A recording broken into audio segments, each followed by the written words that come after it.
Hello and welcome to World of Tanks with Trapsikis. We're watching another one from my good friend WoestynBrak. He's playing the T1 heavy and he's fortunate enough to be top tier again. Now, the T1 heavy, a tier 5 heavy tank, it's got average DPM, pretty much the lowest penetration. There are two tanks with lower penetration, the KV1 with 120 and the KV1S. However, I wouldn't recommend that you use the standard gun of the 1S. I would recommend the derp gun, and same goes for the OI experimental. And it's also got the lowest average damage per shot of 115. The caliber 76, which is some of the lower calibers in tier 5 heavies, but not the worst. The aim time is pretty good, 2.21, which is tied for best with the Church 1 and the OIE. However, the accuracy is the worst, and the gun handling is also quite bad. The depression is very good at 10, tied for best with the OIE, and the power to weight ratio is actually the best. So your mobility isn't bad, but your gun isn't great. And then tie that with the accuracy of 0.41, aim time 2.21, it means that you need quite a good crew to be able to use the fast reload. Otherwise you end up waiting for your aim reticle to reduce in size, and you're unable to use the DPM unless of course you're engaging short range. Right, so by his own admission, WoestynBrak decided to do the wrong thing here. He didn't go to the castle as most heavies would be expected to do. However, with the gun depression that this tank has, and the fact that most of his team went to the west, it was actually good of him to come this way. So you need to be dynamic, you need to respond to what your team is doing. I don't believe this is what WoestynBrak did, I just think he decided to go this way and did it. But in this scenario, it is actually good for the team that he came this way. Right, so he's trying to spot the guys up on the hill there, but unfortunately he doesn't have binocs or a very good crew.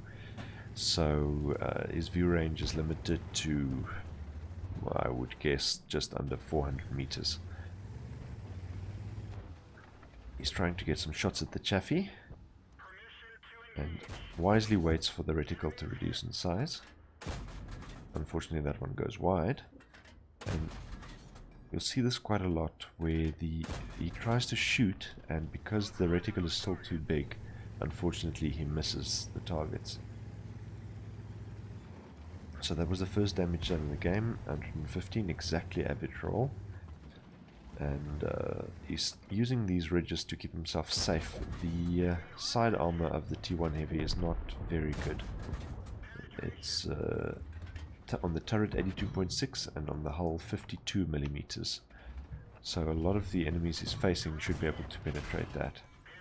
The STRV manages to take out his track, however it doesn't do any damage, and WoestynBrak manages to shut him down. Now the aim X is low health, and luckily WoestynBrak penetrates just below the turret, which is quite a weak spot on the duck, and manages to take him out. So 2 kills in quick succession there, changing the position of for the team.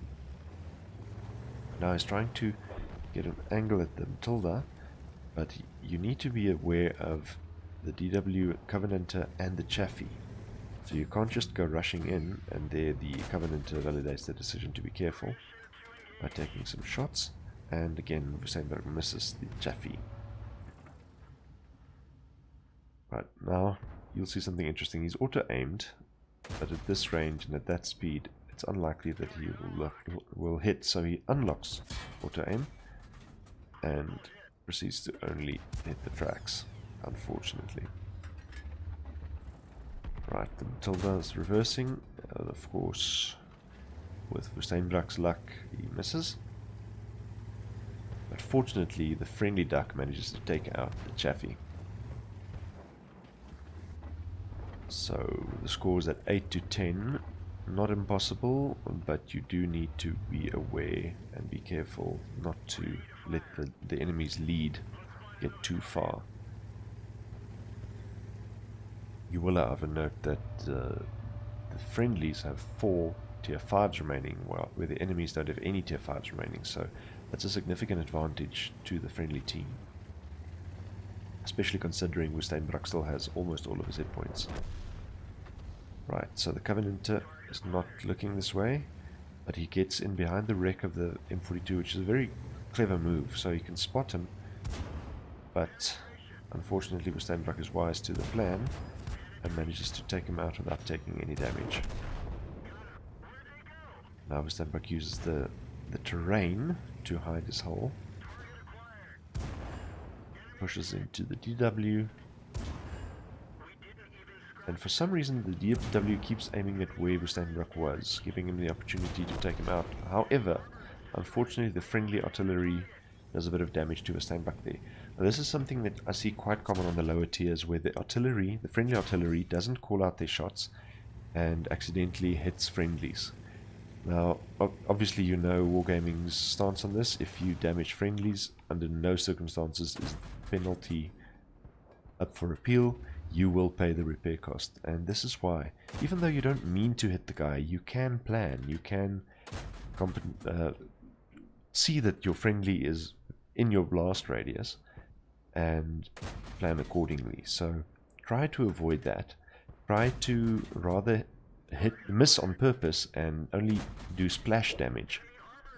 But of course on the lower tiers, a lot of the time people are desperate to get the kill and they don't actually care whether they hurt the friendlies. Well, this can have an impact on the outcome of the game, so please try to avoid that.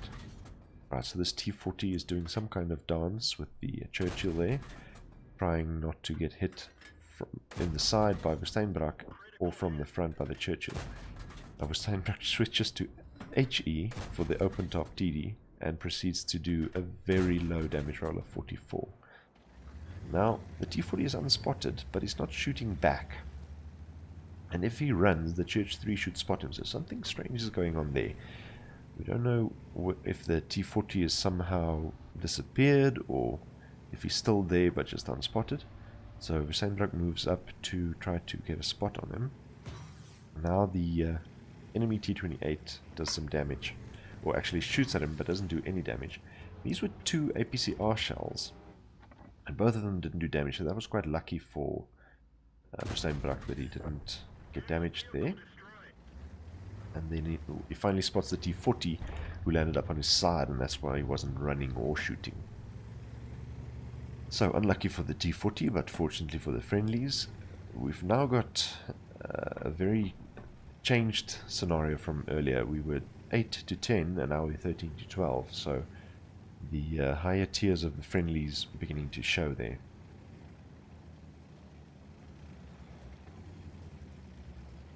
Now obviously WoestynBrak is looking for the T28, but the T28 is a lot faster and does have quite a nice gun. I'm assuming it has the top gun, which is 85 average damage at 112 or 115 penetration, which is sufficient to damage the sides and the rear, but if the front is properly angled of the T1 Heavy, you should be safe from the T28. In this position, however, it's very difficult to hide your lower plate and your sides, so you need to keep moving, as WoestynBrak is showing here. So obviously WoestynBrak going for the T28, which is the bigger threat. The AMX doesn't have as nice a gun. Now, unfortunately, WoestynBrak doesn't notice that the T28 is spotted until he shoots at him, allowing both the T28 and the AMX to do some damage. Now you'll notice WoestynBrak has switched over to APCR. That is to ensure the penetration and increase the shell velocity. Especially at longer range, the shell velocity helps if the target moves or rocks back and forth to hit faster and reduce the chance of missing. So that is something to consider. And he keeps the APCR loaded because there's not a lot of time remaining, so just make double sure that you do penetrate, because the AMX does have quite good armor. And of course WoestynBrak hits the wall. Fortunately manages to secure the kill there in the nick of time, as his title states. With 22 seconds remaining, he manages to eliminate the last enemy. Tier 5 with 2200 damage. That's really quite well done. Now for a look at the post-game stats. Not surprisingly, Ace Tanker, Bruiser, Duelist, Fire for Effect, and Shellproof, with a Radley-Walters for the 8 kills, Spartan, Steel Wall, Tap Gun, and High Caliber. Very well done there. If you look at the team details, you'll see he finished number 1 on experience by a massive margin, 1,377 base experience, more than double the experience by any friendly or enemy player. And damage, similar story, 2,285, where the top of any other player in this game was 1,061, so more than double the second highest damage total in the game. Very well done. If we look at the personal details, you'll see once again, because of the APCR he used, he didn't make a big profit. However, he did still make some, and you'll see 48 shots fired, but only 27 hit, and that's thanks to the relatively slow aiming time, slow relative to the reload. So with the T1 Heavy, you often find that you're reloaded, but you are not aimed in yet. So you can fire, and often do fire, before fully aimed in. Try to avoid that, and try to focus on your crew that you get, for example, brothers in arms, and reduce your aiming speed. Right, so total damage done, 2285, very well done, and blocked, 1380, that is a very high total. I don't believe I ever got that high on the T1 Heavy with damage blocked. And then assistance damage 576. So I believe this would have been sufficient for the Stug 4's HD15 mission if he hadn't already, or hasn't already completed it. Congratulations, WoestynBrak. This was a very good game, and very good and very lucky. And thank you for watching.